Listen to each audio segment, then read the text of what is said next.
소돔과 고모라 성을 멸망하시겠다는 이 하나님의 그 모습에 대하여 아브라함이 간청합니다. 하나님, 어쩌자고 그 성 안에 살고 있는 롯과 그의 가족, 그리고 선한 사람들까지 멸하시려 하시나이까? 어찌하여 의인을 악인과 함께 멸하십니까? 이렇게 물러서지 아니하고 하나님께 간청합니다. 한편 롯은 어떠한 상황이 되었습니까? 아브라함과 떠나서 소돔과 고모라 성에 살게 되었는데, 그런데 그는 나름 그곳에서 성공하고 출세하였습니다. 자, 오늘 본문 말씀 19장 1절에 보니까 성문에 앉아 있다가 그랬어요. 성문에 앉아 있다가 두 천사를 맞이하게 되는데, 성문 앞에 앉아 있다라고 하는 이 뜻은 무엇인가 하면 성문 앞에서 들어오고 나가는 자를 살피는 자의 모습인 거예요. 그러니까 그런 모습은 사회적으로 권세가 있는 자의 모습이다 할 수 있겠습니다. 또 9절에 보니까 남자의 모습으로 나타나 롯의 집에 머물게 된 이 두 천사를 보고 성적으로 범하려고 그 성 안에 있는 못된 남색하는 자들이 몰려들었을 때 롯에게 하는 말이 이러해요. 19장 9절 말씀입니다. 그들이 이르되 너는 물러나라. 또 이르되 이자가 들어와서 거류하면서 우리의 법관이 되려 하는도다. 이제 우리가 그들보다 너를 더 헤아리라 하고 롯을 밀치며 가까이 가서 그 문을 부수려고 하는지라. 우리의 법관이 되려 하는도다. 여러분, 이와 같은 그들의 표현은 롯의 위치가 그 정도 위치에 있는데 정작 그들에게는 마음에 들지 않는 거예요. 왜 타지에 있는 사람이 우리 성 안에 들어와서 그 위치까지 이르게 되었는지 그들은 그것을 받아들이려고 하지 아니하는 모습입니다. 나그네의 모습으로 이 롯은 그 성에서 살게 되었죠. 시간이 가면서 부와 권세를 얻었지요. 그리고 특별히 관직적으로 삶의 가닥을 잡고 나름 잘 살고 있습니다. 그런데 이와 같은 말투의 모습을 통해서 우리가 무엇을 보는가? 존경받지 못하고 있습니다. 불만이 있는 거예요. 롯은 그 성에 살고 있지만 정작 그 성 안에 있는 소돔 사람이 아니었던 것입니다. 여전히 존경받지 못하는 타 지방에서 들어온 자, 그런 모습이 됩니다. 우리가 상상을 해볼 수 있습니다. 롯은 아브라함께 다니면서 여호와를 경외하는 법을 배웠어요. 함께 단을 쌓고 여호와를 예배하였습니다. 그 모습이 아브라함으로부터 배운 것이죠. 그런데 이 롯은 언제고 그 마음이 정함이 없는 자의 모습, 한 마음이 아니라 두 마음을 가지고 있는 모습이에요. 그러므로 한 발은 세상에, 그리고 한 발은 하나님께 두었습니다. 자, 이와 같은 모습이 언제고 어떠한 모습으로 나타나는가? 세상적 이익에 예민한 자의 모습을 가지고 있었어요. 또한 도덕적으로 건전하지 못했습니다. 죄악이 관영하는 이 소돔성, 고모라성, 악한 무리들이 자신의 성적 정욕을 채우기 위하여 몰려들어 이 두 천사를 달라고 하며 난리를 피울 때 롯이 뭐라고 그래요? 그들을 달래기 위하여 자신의 두 딸을 주려고 합니다. 이 내용이 이제 오늘 8절 말씀이죠. 제가 읽습니다. 내게 남자를 가까이 하지 아니한 두 딸이 있노라. 청하건대 내가 그들을 너에게 이끌어 내리니 너희 눈에 좋을 대로 그들에게 행하고 이 사람들은 내 집에 들어왔은즉 이 사람들에게는 아무 일도 저지르지 말라. 여러분, 이와 같은 말이 도덕적으로 윤리적으로 그 시대에도 맞지 아니에요. 12절에 보니까 이 두 딸은 이미 정혼한 자가 있습니다. 결혼하기로 한 예비 사위가 있어요. 그런데 이렇게 쉽게 내놓을 수 있는 것입니까? 그것은 아닌 것이죠. 당시 사회법이 어떠했는가? 정혼한 여자를 취하는 남자는 돌로 쳐 죽이라, 이렇게 법으로 정해 있습니다. 그런데 롯의 이와 같은 모습은 자신의 집에 들인 이 두 천사를 통해서 무슨 생각을 합니까? 얻을 법한 이익이 있다. 그 이익을 내가 포기할 수 없다. 그 두 사람 대신 내 두 딸을 취하라. 여러분, 이게 말이 됩니까? 재리의 눈이 어둡고 도덕이 무시되고 인륜이 무너진 이 죄악된 소돔과 고모라 성의 롯은 재리의 어두운 한 죄인의 모습인 것을 여실히 보여주고 있는 것입니다. 그러므로 롯은 가장으로서도 영적인 권위가 없게 되었어요. 소돔과 고모라 성이 멸망할 것이라고 천사가 그에게 알려주었죠. 그래서 어수선히 피해야 한다, 떠나야 한다, 그렇지 않으면 온 가족이 죽는다. 여러분, 이와 같은 내용을 자신의 가족뿐만 아니라 예비 사위들에게 가서 전해요. 빨리 떠나지 않으면 안 된다. 이곳을 떠나라고 전하죠. 그런데 정작 이 급박한 소식을 들은 이 예비 사위들은 그 반응이 또한 어떠합니까? 말을 듣지 않아요. 그리고 그 장차 예비 장인어른이겠죠.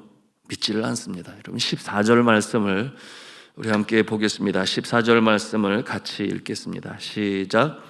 롯이 나가서 그 딸들과 결혼할 사위들에게 말하여 이르기를 여호와께서 이 성을 멸하실 터이니 너희는 일어나 이곳에서 떠나라 하되 그 사위들은 뭐로 여겼다고 그랬어요? 그 말을 농담으로 여겼다 그랬습니다. 사태의 심각함을 전혀 알지를 못해요. 또 믿지를 못해요. 그 급박한 상황에서 장인 어른의 이 충고, 그 말에 권위가 없으니 그들이 들으려고 하지를 않습니다. 이와 같은 모습은 가족관계의 비극을 또한 보여주는 것이죠. 자, 이와 같은 이 롯의 모습은 오늘날 이 시대에 하나님을 믿는다고 하지만 세상 풍조에 눈이 어둡고, 그리고 물질 만능주의, 성공주의, 성경에는 넓은 문이라 그랬고 넓은 길이라고 그랬습니다.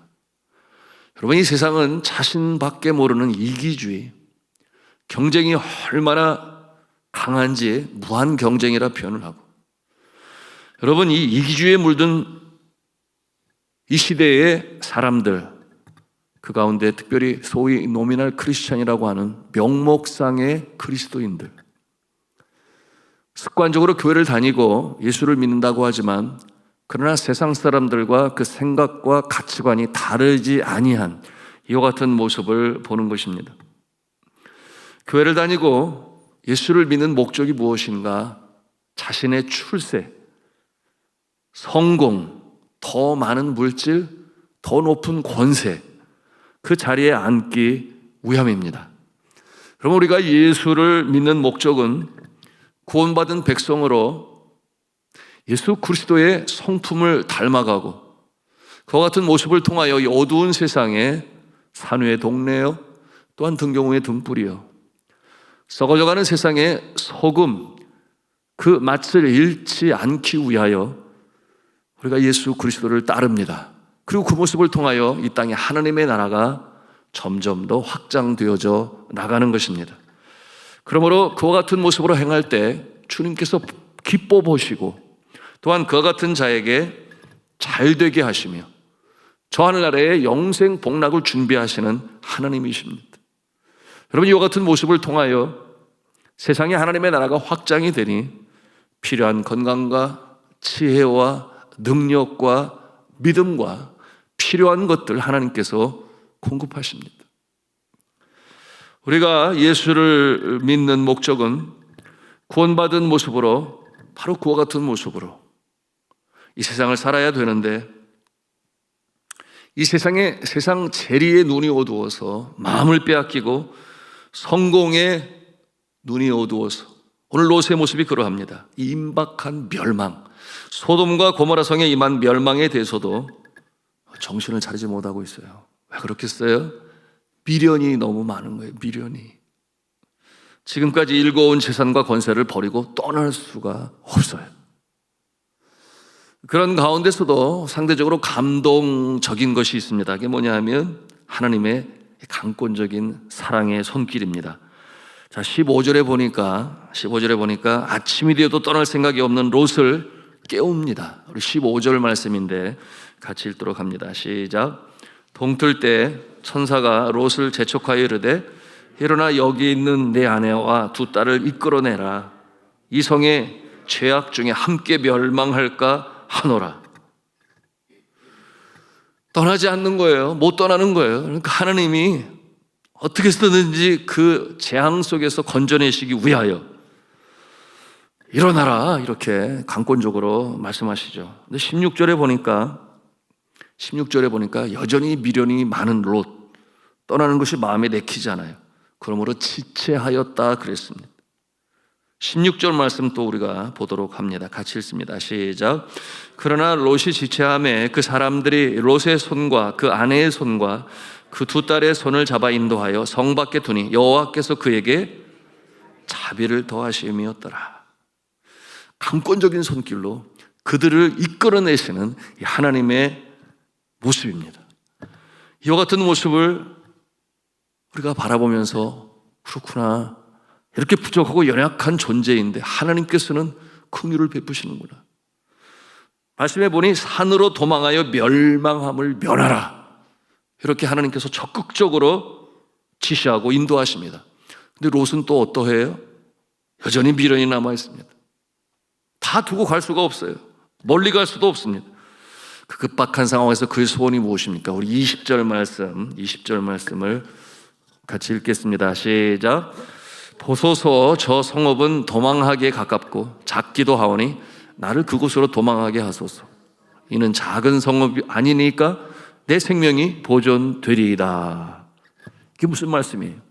미련이 많으니까 너무 멀리 가면 안 됩니다. 그냥 저기 가까운 데서 나의 생명을 건지게 하옵소서, 이와 같은 요청을 하는 거죠. 이 롯의 미련 많은 모습을 보시는 하나님께서 그래도 은혜를 베푸세요. 우리 21절, 22절 말씀 또 같이 읽도록 합니다. 시작.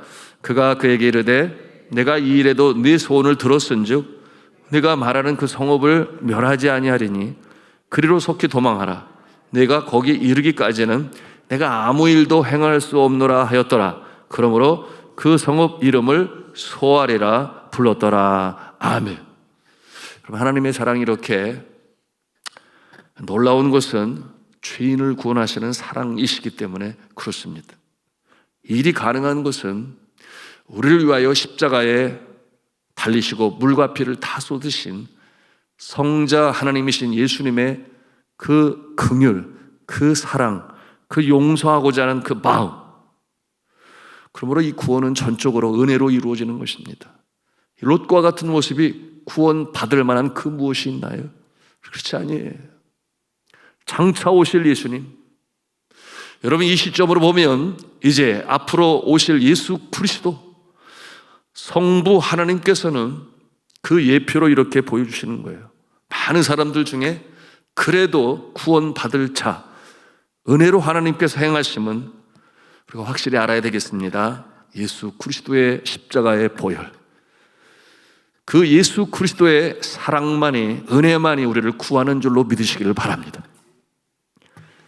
그런데 오늘 말씀 속에서 우리가 잊지 말아야 할 또 하나의 중요한 영적 교훈을 보게 됩니다. 그 뭐냐 하면 구원은 전적으로 은혜로 이루어지는 것인데, 그런데 어떠한 역사가 나타나는가? 롯의 가족을 위한, 우리가 초두에 함께 보았어요. 누구의 기도가 있었습니까? 아브라함이 하나님 앞에 간청하지 아니했어요? 그 성에 살고 있는 롯과 그의 가족과 선한 사람들까지도 하나님께서 멸하십니까? 그럴 수 없나이다. 이 간절한 아브라함의 간청이 있었습니다. 그리고 하나님은 안 들으시는 것 같지만 그러나 기억하고 들으셨어요. 여러분, 이 내용이 이제 29절에 있는 말씀인데요, 우리 29절 말씀 같이 읽도록 합니다. 시작. 하나님이 그 지역의 성을 멸하실 때, 곧 롯이 거주하는 성을 엎으실 때 하나님이 아브라함을 생각하사 롯을 그 엎으시는 중에서 내보내셨더라. 아멘. 하나님이 아브라함을 생각하사라고 말씀하고 있어요. 하나님이 아브라함을 생각하사. 여러분 기억하십니까? 이 아브라함의 탄원, 중보, 의인 50사람, 40사람, 어쩌든지 그 성 안에 선한 사람들을 구원하고자 하는 자신의 롯을 포함하여 그 가족들을 생각하며 하나님 앞에 간절히 간구했죠. 어찌하여 의인을 악인과 함께 멸하시려 하시나이까? 그 성의 의인을 위하여 용서치 아니하십니까? 이와 같은 내용으로 간청하고 기도했던 것입니다. 근데 아시는 대로 하나님께서 뭐라고 그랬어요? 의인 10사람만 있어도 내가 멸하지 아니하겠다. 그런데 의인 10사람이 없어요. 하나님께서 이 성을 멸망시키기로 작정하셨습니다. 다 죽는 거예요. 그런데 그럼에도 불구하고 하나님께서는 이 아브라함의 탄원을 기억하셨던 것입니다. 그래서 롯과 그의 가족을 구원하시는 것이죠. 전의 사랑하는 성도 여러분, 우리는 이 새벽에 기도합니다. 주여, 내가 이렇게 주 앞에 간절히 간구하오니 나의 자녀들을 주님께서 구원하여 주옵소서.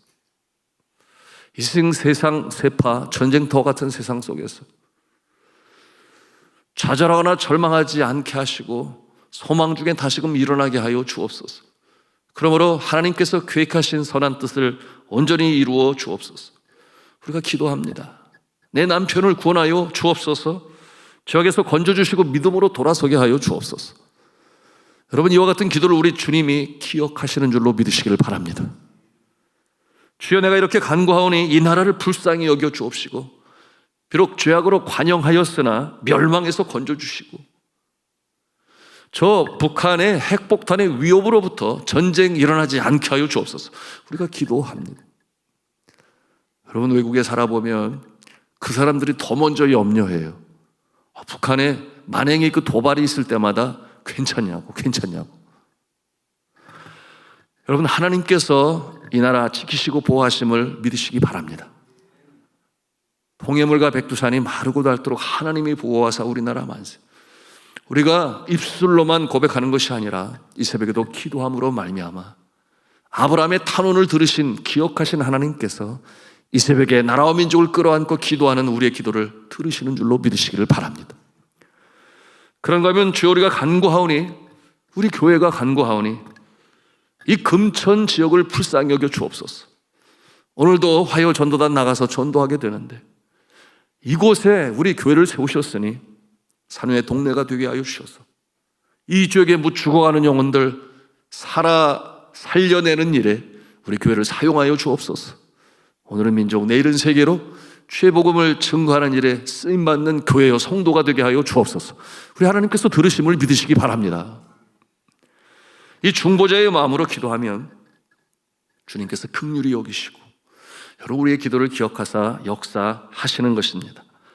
이 새벽에도 우리가 주 앞에 간절히 간구합니다. 나라고 하는 울타리를 넘어서서 가깝게는 나의 가족, 자녀, 또한 더 확장되는 우리의 기도는 우리를 위하여, 나의 구역원들을 위하여, 교회를 위하여, 또한 이 사회, 이 나라와 민족, 나아가서 하나님의 나라를 위하여 땅끝까지로 증인되라는 주님의 말씀을 기억하고 기도합니다. 여러분, 우리의 기도가 허공을 치는 것이 아니라 여러분, 하나님 전에 상달되는 줄로 믿으시기를 바랍니다. 이 소망이 없으면, 이 확신이 없으면 우리의 기도는 그저 공중에 흩어지고 마르는 연기와 같은 것입니다. 오늘 아브라함의 이와 같은 기도를 하나님께서 기억하시고 그처럼 잘난 것이 없는 롯과 그의 가족을 구원하심에 적극적으로 개입하시는 하나님의 손길을 보면서 오늘도 소망 중에 기도하시고 응답의 역사를 체험하시고 하나님의 나라 확장되는 일에 쓰임받으시는 저희 여러분 모두가 다 되시기를 주님의 이름으로 축원합니다.